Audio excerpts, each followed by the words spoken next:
हाय student, 8th standard scholarship एक्झाममध्ये हा percentage related problem आला होता. त्याचं सोल्युशन आपण या व्हिडिओमध्ये बघणार आहे. व्हिडिओ शेवटपर्यंत बघा म्हणजे तुमचे सर्व डाऊट्स इथे क्लिअर होतील. म्हशीच्या 400 लिटर दुधामध्ये 11% मलाई आहे, तर गाईच्या 600 लिटर दुधामध्ये 8% मलाई आहे. सर्व दूध एकत्र केले तर मिश्रणात मलाईचे प्रमाण किती असेल? आता इथे बघितलं तर आपण काय आहे, 400 लिटरमध्ये 11% मलाई आहे, 600 लिटरमध्ये 8% मलाई आहे. तर टोटल आता ह्याचं जर संकलन आपण केलं तर हे किती होतं? टोटल 1000 लिटर होतं. ठीक आहे, तर 1000 लिटरमध्ये या दोघांचं मिळून किती पर्सेंटेज ऑफ मलाई आहे हे आपल्याला फाइंड करायचं आहे. आता जर इथे बघितलं 400 लिटरमध्ये किती पर्सेंट मलाई आहे?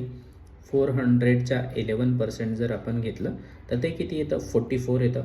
ठीक आहे, आणि 600च्या 8% जर केलं तर 8 6 48. ठीक आहे, तर 48 लिटर काय येतं? मलाईचं प्रमाण येतं. तर आता यांची जर टोटल केली आपण तर ही किती येते? 92. ओके, 92 आलं. तर टोटल आपल्याकडे जे दूध आहे ते 1000 लिटर आहे आणि 1000 लिटर दुधामध्ये 92 लिटर्स काय आहे? मलाई आहे. ठीक आहे, तर आपल्याला हेच विचारलं आहे की या पर्सेंटेजमध्ये आपल्याला हे फाइंड करायचं आहे की हे 92 लिटर्स म्हणजे ही जी मलाई आहे ते पर्सेंटेज फॉर्ममध्ये किती येईल? तर आपण काय करू शकतो? 92/1000 × 100.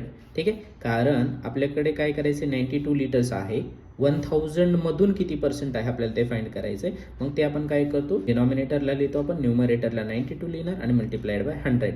ठीक आहे, तर हे कॅन्सल झालं. 92/10 म्हणजेच इक्वल टू 9.2. आता ऑप्शनमध्ये option number 2 is correct. But इथे एक कॅच आहे. ऑप्शन नंबर 3 जरी आपण बघितलं तर 46/5, 5 9 45 आणि 5 2 10, 9.2 येतं. त्यामुळे या क्वेश्चनचे 2 आन्सर आहेत, 9. Option number 2 and option number 3. तर नेक्स्ट क्वेश्चन आहे क्वेश्चन नंबर 30. क्वेश्चन असा होता की 50 रुपये याप्रमाणे एका दुकानदाराने 100 वस्तू खरेदी केल्या. त्यातील 2 वस्तू खराब झाल्यामुळे त्या फेकून दिल्या. उरलेल्या वस्तू प्रत्येकी 60 रुपये प्रमाणे विकल्या. तर या व्यवहारात त्याला शेकडा नफा किंवा तोटा किती झाला? तर हा प्रॉफिट लॉस वाला क्वेश्चन आहे. याच्यामध्ये आपण बघू शकतो त्याने काय केलं की 50 वस्तू 100 रुपयाला खरेदी केल्या.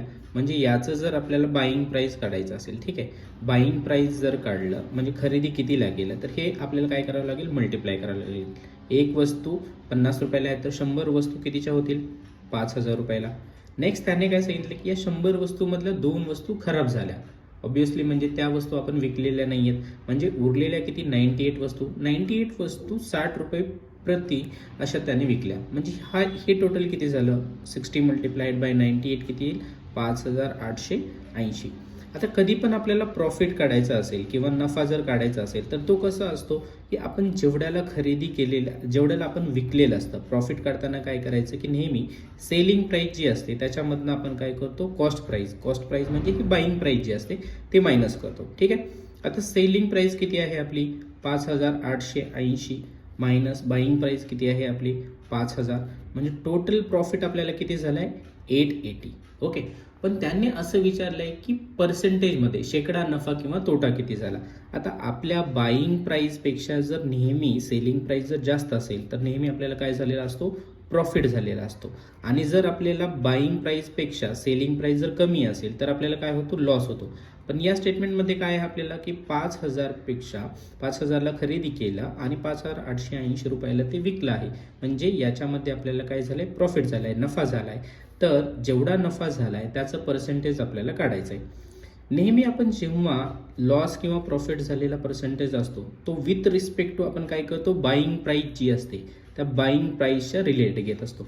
म्हणजे जर याला जर आपण पर्सेंटेजमध्ये काढायचं असेल तर काय करणार आपण? 880 divided by 5000 × 100 with respect to हे किती पर्सेंट आहे हे आपल्याला चेक करावं लागेल. ठीक आहे, तर मग हे आपण काय करणार?